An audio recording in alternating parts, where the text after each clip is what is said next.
চোখের সমস্যা নানাবিধ কারণেই এই সমস্যা হয়ে থাকে। আমি যদি অনুষ্ঠানের শুরুতে একটু আপনার কাছ থেকে জেনে নিতে পারি, সেটি হচ্ছে চোখের সমস্যাগুলো কি কি? চোখের কমন যেটা আমাদের সমস্যা হলো কম দেখা, এটা মেইন। এছাড়া আমরা আজকাল তো ডিভাইসের জামানা, সেখানে দেখা যায় কম দেখার সাথে সাথে আমাদের ড্রাই আই বা ব্লিঙ্কিং হয়, বার্নিং বা আই স্ট্রেনিং, এটা একটা হচ্ছে।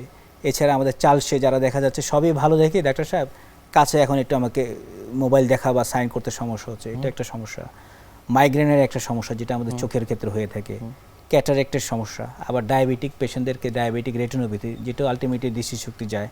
আরেকটা মেজর সমস্যা গ্লুকোমাদের, বিশেষ করে অ্যাকুট অ্যাঙ্গেল ক্লোজার গ্লুকোমা হলো তার চোখ রেডনেস হয়ে যায়, ওয়াটারিং, ফটোফোবিয়া বা গ্লেয়ার, আই পেন, আই এক হচ্ছে। তো এই সমস্যাগুলোই আসলে আমরা হাইলাইট করি। আর লাস্টলি এই কিছুদিন আগেও যেমন আমাদের কিছু ইস্যুস ছিল এই নির্বাচনের, বা এই যেটা হয় যে কাঁদানে গ্যাস বা কেমিক্যাল ইনজুরি, সেটা কিন্তু একটা সমস্যা। এটার আর্লি চিকিৎসাটা কিন্তু আমাদের ডে বাই ডে আমাদেরকে অ্যাওয়ারনেস থেকে জানতে হবে, কারণ এটা ইটস ইমার্জেন্সি। চোখের সমস্যার একেবারে প্রাথমিক পর্যায়ে কি কি লক্ষণ উপসর্গ থাকে? প্রথমত চোখে দেখে না, সেটা দূরের দৃষ্টি হতে পারে, কাছের।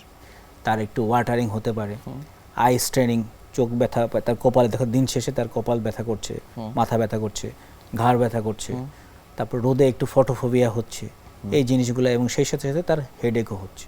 এগুলো কমন প্রবলেম নিয়ে পেশেন্টরা আসে।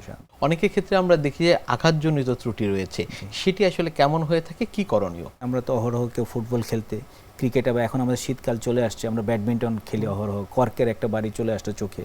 তো সেই ক্ষেত্রে দেখা যায় আমাদের কর্নিয়া রাপচার হতে পারে, গ্লোব রাপচার হতে পারে, লিডে এখানে ল্যাসারেটেড ওন হতে পারে। এছাড়া খুব জোরে যদি বল বা টেনিস বা ক্রিকেট বল আসে, আমাদের রেটিনা ডিটাচমেন্ট ছিঁড়ে যেতে পারে। তো এই জিনিসগুলো হতে পারে। বা আমরা কাঁদানে গ্যাস থেকে হয়, বা কেমিক্যালস, বা ঘরে আমরা তো সবাই একটু পরিষ্কার হারপিক দিয়ে শুরু করে যাই হোক, এই কেমিক্যালসগুলো যদি চোখে যদি লাগে, বা আমরা যেমন হাসপাতালে কোনো প্রসিডিউর করে আমরা একটু হেক্সিসল দিয়ে আমরা ধুই, তো সেগুলো যদি আমাদের চোখে আসে, বা অপারেশন করার সময় যদি আমাদেরকে প্রোভিসেপটা খুব চোখে চলে আসে, তো এই জিনিসগুলো কিন্তু খুব সিভিয়ার। এগুলো ইমার্জেন্সি ম্যানেজমেন্ট না করলে কিন্তু চোখের কর্নিয়াতে সিভিয়ার এফেক্ট করতে পারে এবং আমাদের দৃষ্টিশক্তিকে হ্যাম্পার করতে পারে। সেগুলো কি আসলে একেবারে খালি চোখেই দেখা যায়, না পরীক্ষা নিরীক্ষার প্রয়োজন হয়? খালি চোখে কিছু কিছু জিনিস দেখা যায়, যেমন ব্লিডিং, বা আপনার ব্ল্যাক আই হয়ে গেল দেখা যাচ্ছে, কর্নিয়ার এখানে ছিঁড়ে গেল, এখানে একটা স্পট সাদা হচ্ছে, কিন্তু আইডিয়াল হচ্ছে তাকে স্লিট ল্যাম্পে দেখানো।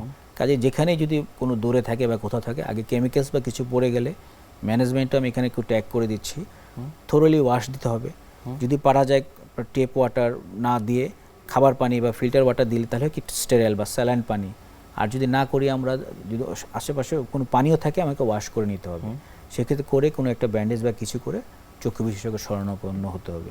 তখন আমরা যদি ভীষণ দেখতে পারি, দেখে বা বাকি ফার্দার চিকিৎসাগুলো আমরা মেশিনে বা স্লিট ল্যাম্প এক্সাম, রেটিনা দেখতে গেলে আমরা ইনডাইরেক্ট অপথলমোস্কোপের মাধ্যমে দেখে ওগুলোকে স্পেসিফিক চিকিৎসা